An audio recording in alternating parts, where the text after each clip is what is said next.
Okay,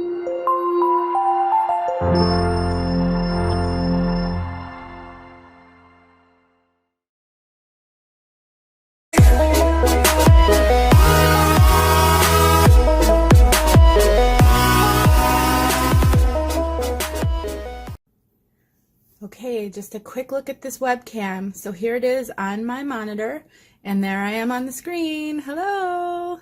It's working great. It took 2 seconds to set up. I just plugged the USB into my computer and it was ready to go.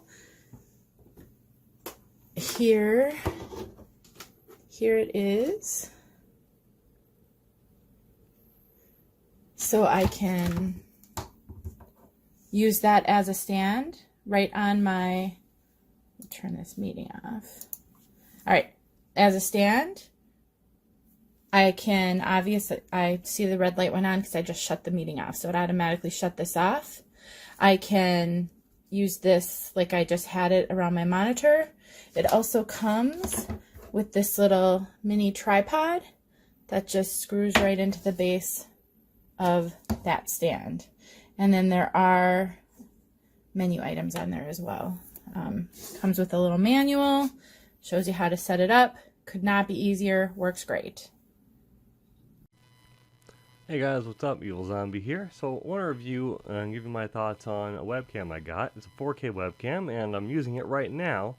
And oh, I can see you and you can see me. I can see you. But no, seriously, I want to give you some points on what I think are good, what I think's bad, just a little bit overall view on it. I'm recording this in OBS Studio right now and it works pretty well. It's just a plug and play, the drivers work right away. I've tried it in both Windows and Linux, just straight out of the box it works. It's awesome and didn't need any extra software. So that was a big plus. It has a built-in microphone. I'm not using that one right now because I'm sitting kind of far and it's sitting way on my computer desk about 4 feet away from me. On my computer, it's sitting on top of my desktop about 4 feet away from me. Really up high, it's a full tower. But yeah, let's see. It's a sensitive one, it's a condenser microphone, so it would pick up a lot of the background noise. So that's just how it is on most webcams. So first thing you're going to be wondering about is 4K. How 4K is it? How 4K is 4K? How good is the resolution? Mostly, I actually have to have it set to 1440p. So I think that's technically 2K. It can technically shoot footage and pictures on 4K resolution, but not a recordable video feed at that resolution. It won't give you a usable frame rate. You'll be getting like 3 frames, and that's all the options there are in OBS.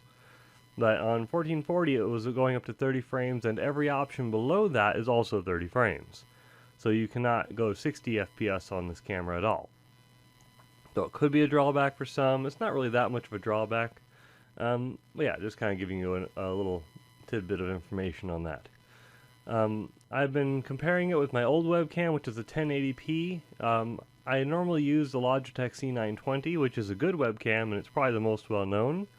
A lot of people would probably be comparing this to that, because that's probably the most widely known one out there. So I just want to kind of give you a little side-by-side so you can see what the big differences are. This one does have some good points that I would say are better. Let me just show you so you can see what the difference is. So here's the 920, the C920. You can see the colors are more washed out. It's the same lighting, same room. Everything's a little bit more vibrant and pops a bit more in this. In the nice 4K webcam. You can definitely read the box. You can even read the labels on the box, which is pretty cool. You can read that Made in China there. On the other one, if I go about the same distance, about 4 feet away, not so much. You can kind of make it out, but not really. So that's a big thing that I noticed. The frame rate, let me actually shrink that so you can kind of see the difference on motion, what kind of motion you're getting. There's a little bit of ghosting, I guess, a little tiny bit of motion blur that comes with it, but that's actually not too bad. It's pretty good. Yeah, that's actually not too bad. Of course, it's going to be hard to beat a big name company like Logitech, but if this is just the main webcam you have, it's fantastic.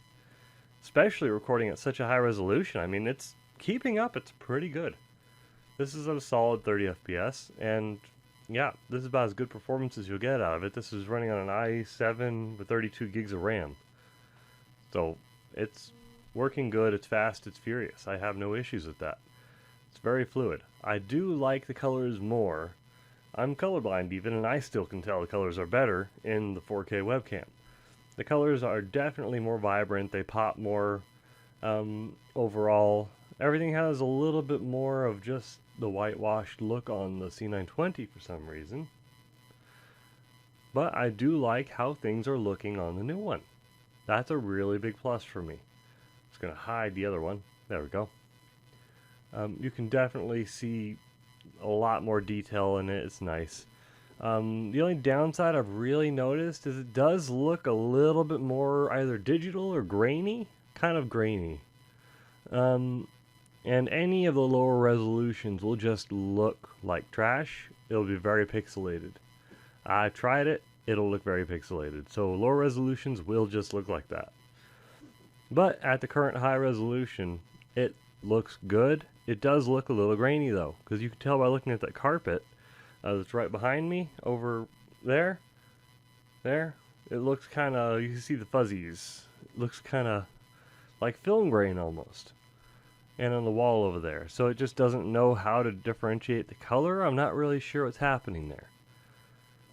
But other than that, it looks pretty good. I like it. It's smooth. This would be great for Let's Plays, for podcasts, for video well, maybe not for video conferences if you need a wider angle. This is great if you just need it to point at you, because I am sitting about 2 feet away from the C920, and look how much area it shows. I am sitting 4 feet away from the new webcam, from the 4K, and it's showing a little bit less even of the area around me. It's a very narrow angle. It's kind of very, well, just straight out, straight ahead of it. It doesn't have a very wide angle lens, so it's not going to pick up the room. So it's not good if you have a group meeting and you have a bunch of people that are conferencing into one person. You'll only see the person at the head of the meeting. So that's just something to remember. It's not really a downside. It's just how this camera is made, because they're all made kind of different. It's a good camera. I think it holds up pretty well. Oh yeah, it also comes with a little kind of a little flap that goes in front of the lens, like a privacy lens, and it also has a button for starting and stopping recordings, like a pause button on the camera itself. You won't really use that because it has a far enough range that it needs you to be from it, where you're never going to be close enough to it to actually tap that button, because you're going to be like, okay, I'm going to lean over, press. No, that's a little bit inconvenient. If they had it on a cable or on a little wireless remote, that might be a little more convenient, but it's not too big of an issue. I usually use keyboard shortcuts all the time for all my stuff. The privacy flap is actually really nice. I wish I had that on any other camera I have, because I'm paranoid, and I like being able to put the little privacy flap on there and know that nobody's going to be watching on my computer. So that's a big plus for me. I think that's cool. The packaging, it's pretty basic. It just came, it's in this box. It's very thin cardboard. It didn't really have any kind of extra padding. That's everything that came in it. It just came inside this box, inside this piece of plastic, and that was it. It was just wrapped up in that. The cable was tied using little plastic cable ties, and I don't know where those went. They're somewhere in here. But yeah, that's all there really is to it. What do I think of it? I think it's pretty good. I think it's a nice webcam, and I'm excited to use this for my podcast. I'm very excited to use it for my podcast and my YouTube, because I was looking for a little bit of a jump up in quality in camera. I've actually been looking around for that, for something a little sharper, because it just wasn't sharp enough quite yet for the 920. Even though it did look nice and smooth, it's just looking for something a little bit clearer, and this does hit that note. Exactly what I was looking for. So it depends on your purposes, what you're going to use it for, what you're hoping to try and achieve with the camera you're going to get.